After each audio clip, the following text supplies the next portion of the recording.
দুটা কোম্পানীয়ে অসম চৰকাৰৰ লগত MOU কৰিব তেওঁলোকে পৰ্যায়ক্ৰমে অসমৰ কলেজ আৰু স্কুল বা ইঞ্জিনিয়াৰিং কলেজত জাপানীজ লেংগুৱেজ প্ৰৱৰ্তন কৰিব আৰু তেওঁলোকৰ পৰা জাপানৰ প্ৰফেচাৰে আহি শিকাব অসমে তেওঁলোকক থকাৰ সুবিধা দিব লাগিব আৰু তেওঁলোকে শিকাব 9 মাহৰ কোৰ্স কৰাৰ পিছত শিক্ষাৰ্থীজনে ইয়াতে এটা এক্সামিনেশ্যন চেণ্টাৰ হ'ব জাপানৰ ওপৰত এক্সামিনেশ্যন চেণ্টাৰ আৰু তাক পাছ কৰাৰ পিছত তেওঁলোকক জাপানত নিশ্চিত চাকৰি দি লৈ যাব আৰু কোনোবাই যদি জাপানত যাব নোখোজে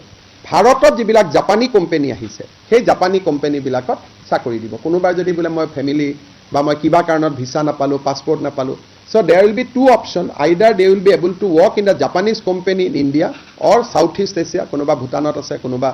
বাংলাদেশত আছে কোনোবা মালদ্বীপত আছে তাতো কৰিব পাৰিব or they will be able to work in Japan so initially they have indicated 50,000 যে অসমীয়া ল'ৰা ছোৱালী 50,000 তেওঁলোকে লৈ যাব পাৰিব আৰু আমি যিমানখিনি সুবিধা ল'ব পাৰো সিঙ্গাপুৰৰ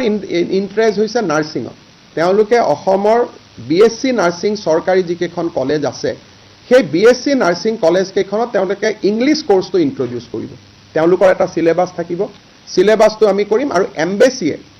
যিমান ল'ৰা ছোৱালী সেই সিলেবাসটোত পাস কৰিব সিঙ্গাপুৰ এমবেচিয়ে লৈ গৈ তেওঁলোকক সিঙ্গাপুৰত চাকৰি দিব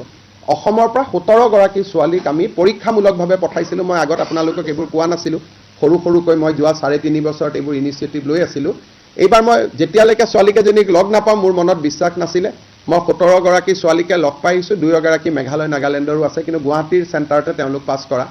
তেওঁলোকে মোক কৈছে যে দাদা চৰকাৰী চাকৰি এৰি আহিছো উই আৰ ভেৰি হেপি আমি ইয়াত থাকিব খুজো তেওঁলোকক আমাৰ প্ৰবাসী অসমীয়া সকলৰ লগতো লগ লগাই দি আহিছো যাতে এটা সাপোৰ্ট সিস্টেমত থাকিব